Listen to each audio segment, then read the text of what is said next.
해보셨고요. 이번에는 놓치지 말아야 할 종목들 전문가와 함께 점검해 보도록 하겠습니다. 레몬리서치 김민수 대표 모셨습니다. 안녕하세요. 네, 대표님이 꼽아주신 특징주들 함께 열어보겠습니다. 첫 번째 종목입니다. 네, 이수페타시스 오늘 반도체 쪽도 앞서 흐름 점검해 봤는데 이수페타시스도 두 자릿수 대 급등세 연출하고 있습니다. 글로벌 IB, JP모건 등 증권가에서 목표 주가 줄 상향하면서 급등을 하고 있고 장중에 13만 원 선 또 돌파하기도 하는 모습입니다. 이수페타시스 흐름 어떻게 보세요? 네, 시장에서 관심이 많은 종목입니다. 그동안 주가가 꾸준히 우상향을 하기 시작해 오면서 주가에 대한 모습들도 여전히 나쁘지 않다고 봐야 될 것 같은데요. 오늘도 한 13만 원대 근처까지 들어오다 보니까 이제 시총이 10조대 가까이 들어옵니다. 그만큼 위상이 많이 높아졌다고 봐야 될 것 같고요. 오늘 보니까 외국인들이 4일째 순매수가 강화가 되는 모습들이고 기관도 4일 만에 매수 전환 하나 싶었는데 오후장 들어선 매도로 다시 돌아서네요. 예, 외국인들의 주도가 주가를 이끈다라고 볼 수 있을 것 같습니다. 특히 이수페타시스 하게 되면 저희가 잘 아는 PCB라고 하는 쪽, 그러니까 기판 쪽에 강자로 알려져 있죠. 그중에서도 고다층 PCB, 그러니까 즉 멀티레이어 보드라고 하는 MLB가 강점으로 알려져 있는 그런 회사입니다.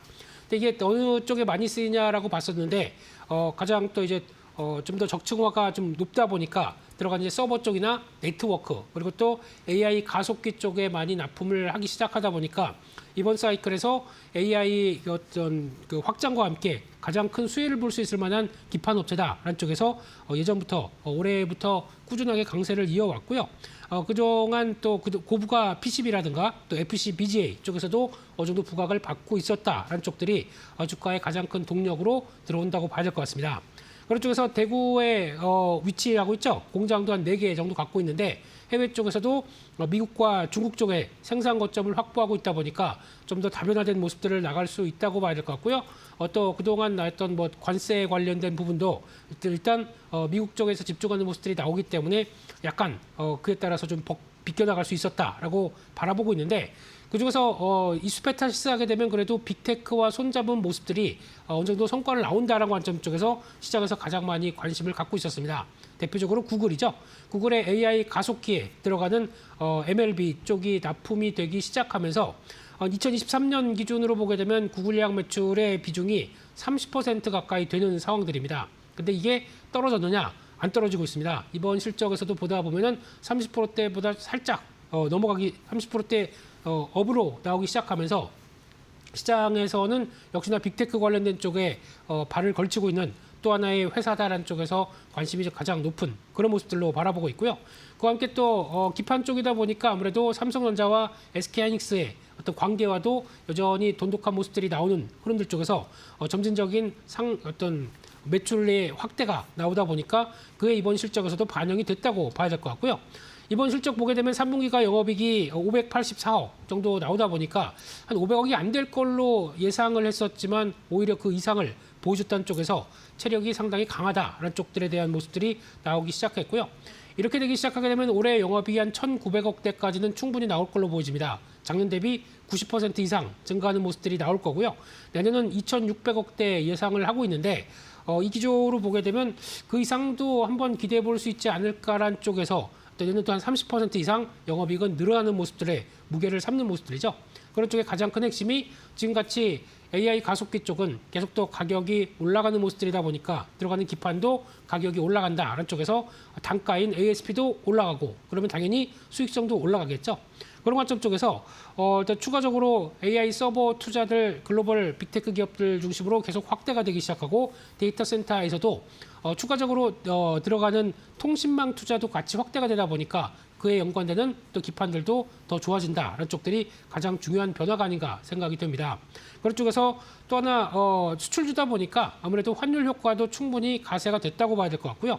게다가 또 그동안에 설비 투자를 해서 강하게 또 끌고 갔었던 쪽에서 5공장이 또 추가로 열리게 됩니다. 그래서 지금 가동이 시작되다 보니까 그에 따라서 본격적인 실적도 들어갈 수가 있는데 한때는 이수페타시스가 증자를 통해서 약간 좀 논란이 많았었죠. 이를 통해서 회사 인수와 관련된 얘기도 좀 있었지만 그게 아니라 이젠 유상증자에 대한 설비 투자가 좀 더 강화되기 시작하면서 어떤 시장의 흐름들을 그대로 맞춰간다라고 하게 되면 여기가 본격적으로 확인돼야 될 시점이라고 보여지고 있는데 캐파 증설에 대한 효과가 아마 내년 1분기부터 나오기 시작한다 그러면 지금보다 실적은 더 열리는 모습들이 나오겠죠. 그래서 중기적으로는 여전히 관심을 갖고 봐야 될 회사라고 보여지고 있는데 단기적으로는 어느 정도 좀 올라왔기 때문에 쫓아가는 것보다는 살짝 또 눌림목이 들어온다. 그러면 언제든지 또 비중을 늘려봐야 될 대표적인 회사가 아닌가 생각되고 있습니다. 네, 실적 우상향 기조 속에 앞으로도 눈여겨보자라고 의견을 주셨습니다. 잘 체크해 보시기 바랍니다. 이렇게 첫 번째 특징주 만나봤고요. 이어서 두 번째 특징주 열어보겠습니다. 네, 롯데관광개발 여기도 오늘 10% 이상 뛰어가고 있습니다. 두 자릿수대 급등세 연출하고 있고 또 일본, 중국의 이제 갈등이 두드러지면서 우리나라가 반사이익을 볼 것이다라는 그런 기대가 올라오고 있습니다. 여행주들 동반 강세 보이고 있는데 이 흐름 어떻게 보셨습니까? 네, 롯데관광개발도 오늘 시장에서 주도적인 모습들로 봐야 될 것 같고요. 특히 오늘 호텔 관련주 쪽이 대부분 강세를 보이면서 그쪽에 한 축을 이끌어가고 있다는 쪽에서 무게를 삼을 수 있을 것 같고요.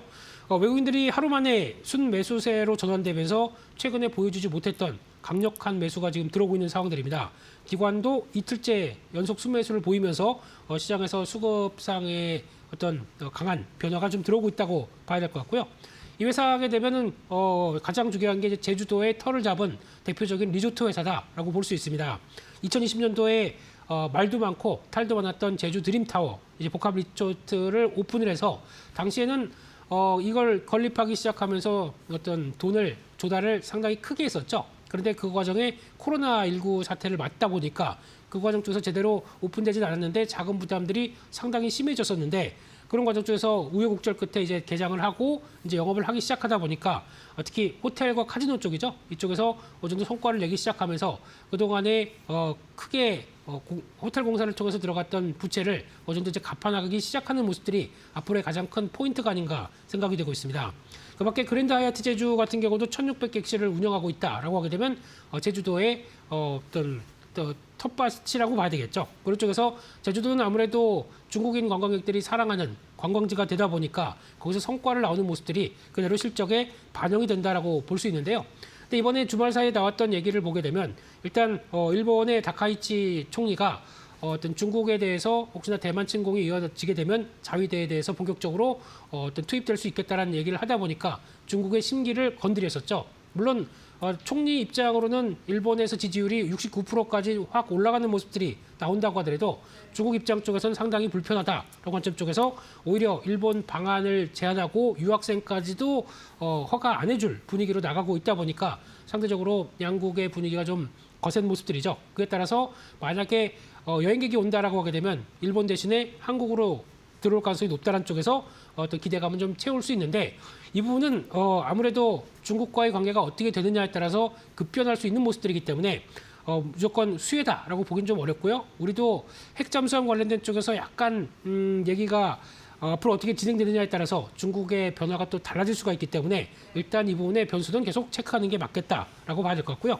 그럼에도 불구하고 올해 상반기 외국인 관광객은 지금 915만 명, 작년 동기 대비해서 14% 증가했고요.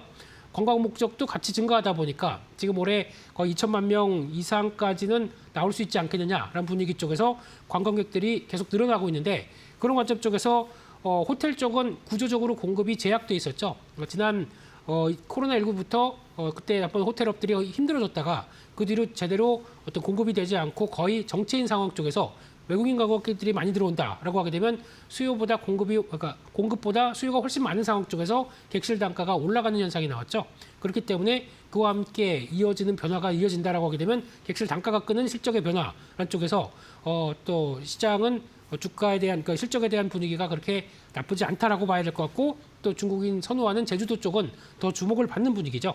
그런 쪽에서 지금 이제 비수기로 들어감에도 불구하고 올해 이렇게 좋은 성과가 나왔게 되면 내년도 캐리온 효과죠. 이런 쪽에서 한국 방문에 대한 욕구가 가장 큰데 그런 쪽에서 레벨업은 계속 실적에 대해서 이어갈 수 있겠다라고 바라보면서 올해 영업이익이 한 1,350억대까지 나오고 내년에 1,800억까지 전망하다 보면은 지금까지 어떤 정체됐던 실적 쪽에서 빠르게 전환이 들어온다라는 쪽에서 기대감이 높다고 봐야 될 것 같습니다. 그런 부분이라고 보게 되면 일단 부채 비율이 지금 한때는 2,000%가 넘어가다가 이제 작년에 어떤 리파이낸싱, 그러즉 어떤 조건들을 재조정하기 시작하면서 이자도 좀 떨어졌고요. 그와 함께 부채 비율도 540%대로 감소가 됐다라고 하게 되면 이런 분들도 어느 정도 앞으로의 긍정적인 기대감을 찾아낼 수가 있기 때문에 어느 정도 실적만 나온다. 그러면 빠르게 떨어지는 부채 비율과 정상화되는 어떤 재무 구조 이쪽에 포인트를 맞춰볼 수 있다고 생각이 들고 있습니다.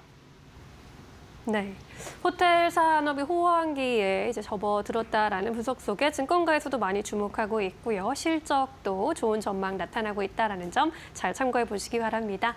네, 이렇게 두 가지 특징주 정리해 보겠고요. 이번에는 월요일 포착주 여쭤보도록 하겠습니다. 어떤 종목 알려주시겠어요?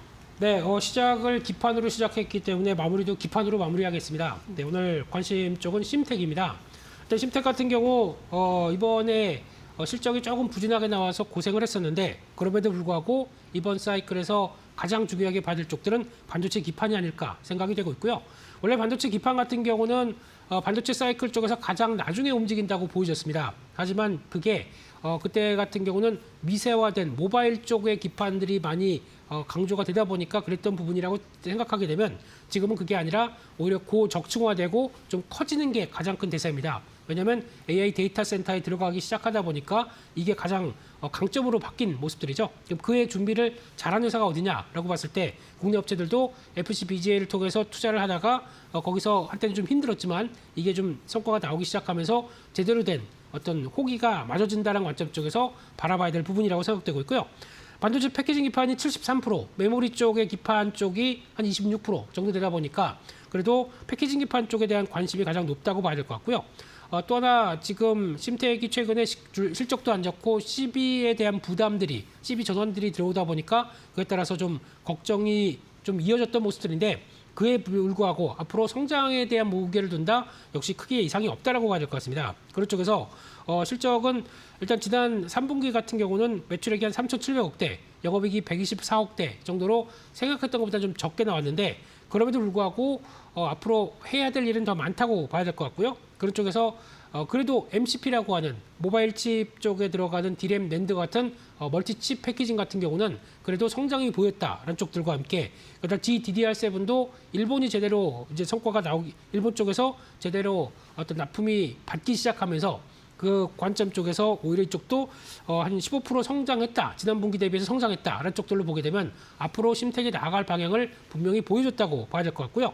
그렇게 되면 이제 중기적으로 가장 큰 성장 동력인 GDDR7 이쪽 같은 경우는 이제 루빈 시리즈가 엔비디아에서 나오기 시작하게 되면 삼성전자 납품과 함께 가장 큰 하나의 축으로 이어갈 걸로 보여지고 있고요. 그와 함께 소캠2도 납품하는 공급사로 선정이 되는 모습들이기 때문에 이와 함께 AI 가속기와 전반적인 기판 쪽에 대한 모습들을 본다라고 하게 되면 아마 성장세는 뚜렷할 것으로 보인다라고 보게 되면 이번 하락이 좋은 기회 요인이 아닐까 생각이 되고 있습니다. 따라서 지금 부근에서는 어느 정도 한 5만 원대 초반 정도쯤에서 자리를 잡고 다시 레벨업을 시도한다고 보여지고 있고요. 이런 상황 쪽에서 지난번 고점 때는 충분히 돌파할 수 있는 모습들이 나오지 않나 라는 쪽에서 목표가 한 7만 원대 정도까지 잡아볼 수 있을 것 같고요. 손절가는 4만 5천 원대 최근에 박스권이 이탈되는 가격대를 손절가로 말씀을 드리겠습니다. 네, 심텍 다시 한번 공략할 수 있는 기회가 왔다라고 정리해 주셨습니다. 목표가 7만 원으로 대응해 보도록 하겠습니다. 오늘은 여기까지 이야기 들을게요. 고맙습니다.